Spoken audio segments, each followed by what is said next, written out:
نحن الآن في مدينة البصرة.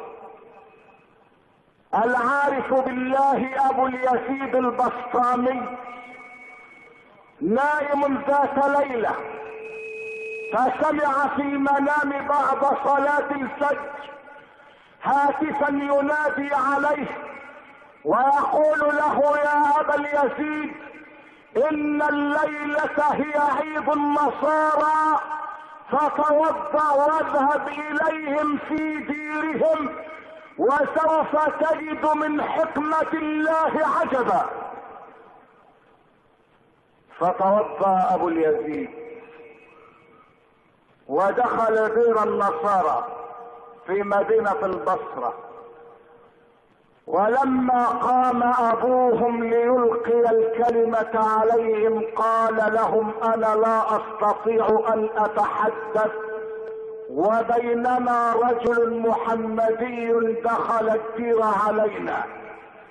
فقالوا له: يا أبانا وما أدراك أنه محمدي؟ فقال لهم: إن أصحاب محمد سيماهم في وجوههم من أثر السجود. فلما أشار إلى أبي اليزيد وقال له: اخرج، قال أبو اليزيد: والله لا أخرج حتى يحكم الله بيني وبينكم وهو خير الحاكمين. فقال أبوهم: سنوجه إليك أسئلة، إن أجبتنا عنها آمنا بنبيك، وإن عجزت عن سؤال واحد لن تخرج إلا محمولا على أكتافنا قتيلا. فقال أبو اليزيد: سل ما شئت. فقال البابا: ما هو الواحد الذي لا ثاني له؟ وما هما الاثنان اللذان لا ثالث لهما؟ وما هي الثلاثة التي لا رابع لها؟ وما الأربعة التي لا خامس لها؟ وما الخمسة التي لا سادس لها؟ وما الستة التي لا سابع لها؟ وما السبعة التي لا ثامن لها؟ وما الثمانية التي لا تاسع لها؟ وما التسعة التي لا عاشر لها؟ وما هي العشرة التي تقبل الزيادة؟ ومن هم ال11 أخا؟ وما هي المعجزة المكونة من 12 التي أخبر أحد أفرادها بأنهم 13؟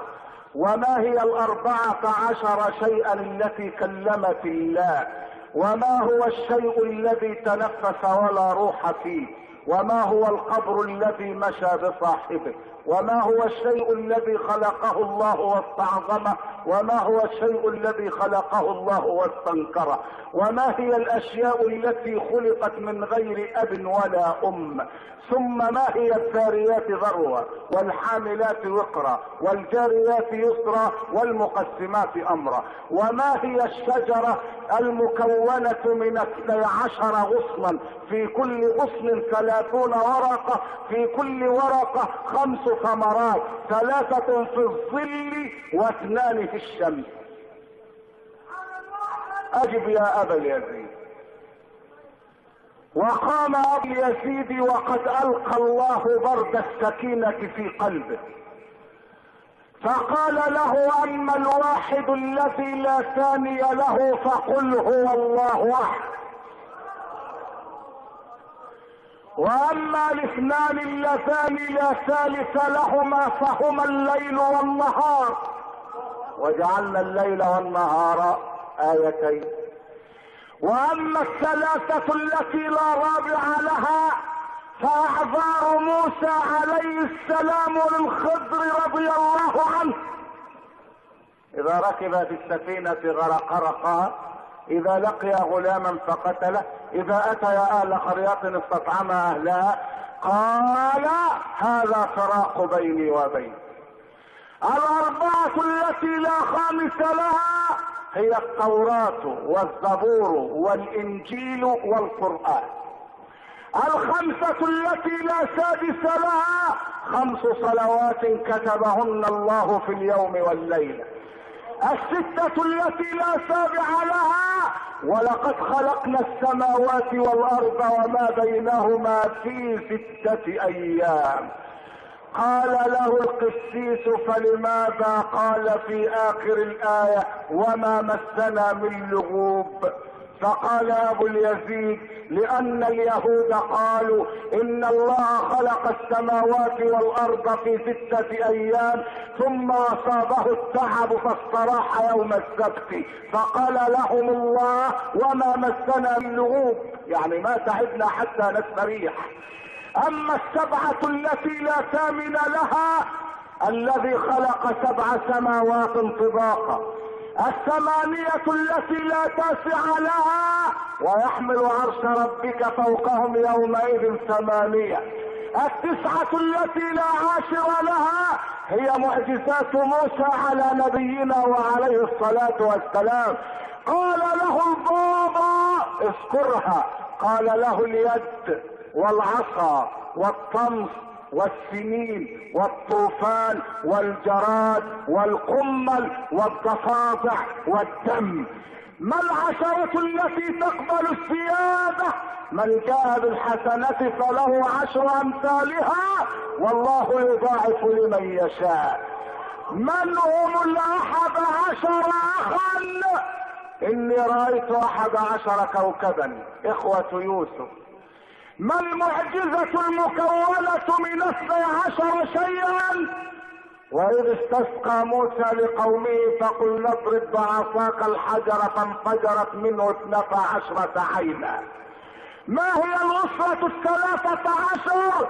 والشمس والقمر رأيتهم لي ساجدين، ف11 أخا وشمسا وقمرا أي أبا وأما، هؤلاء 13.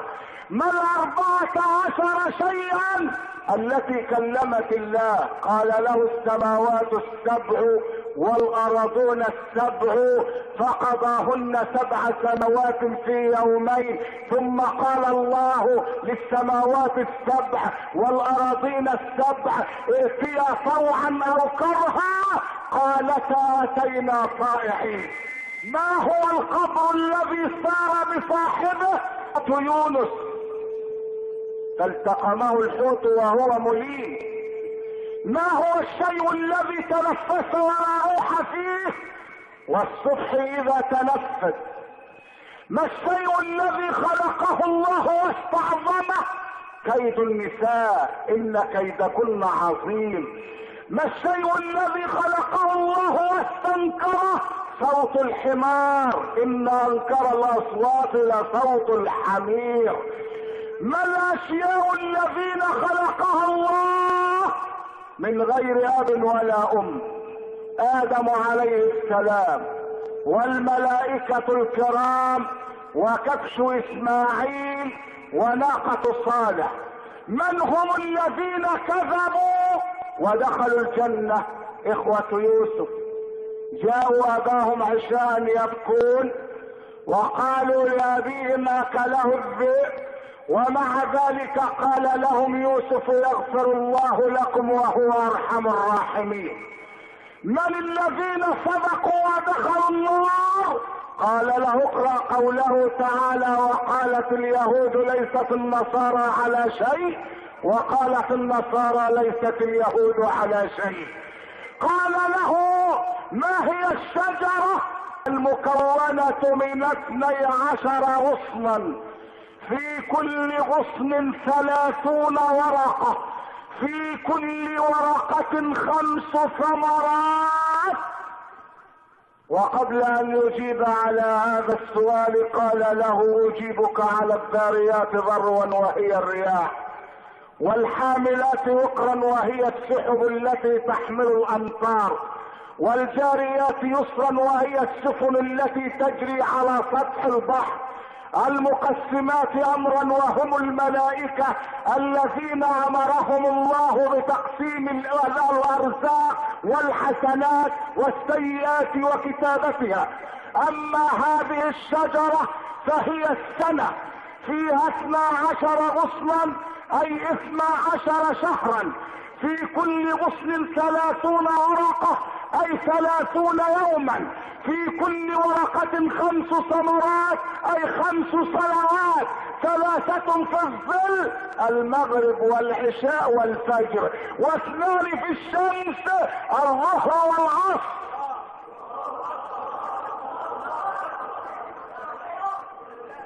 ثم قال ابو اليزيد للبابا: اني سائلك سؤالا واحدا فاجبني عليه.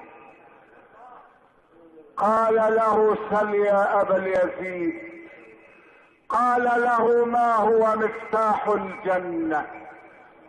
فوقف البابا صامتا، فقال الجالسون: تسأله كل هذه الاسئلة فيجيبه، ويسألك سؤالا واحدا فتعجز عن الاجابة. فقال لهم: والله اني اعلم الاجابة تمام العلم، ولكني اخاف منكم. قالوا له: قل ولا تخف ونحن وراك. فوقف البابا وقال: مفتاح الجنة لا اله الا الله محمد رسول الله. فقال الجميع وراءه: لا اله الا الله محمد رسول الله. فقاموا على الدير فحولوه الى مسجد يعبد فيه الواحد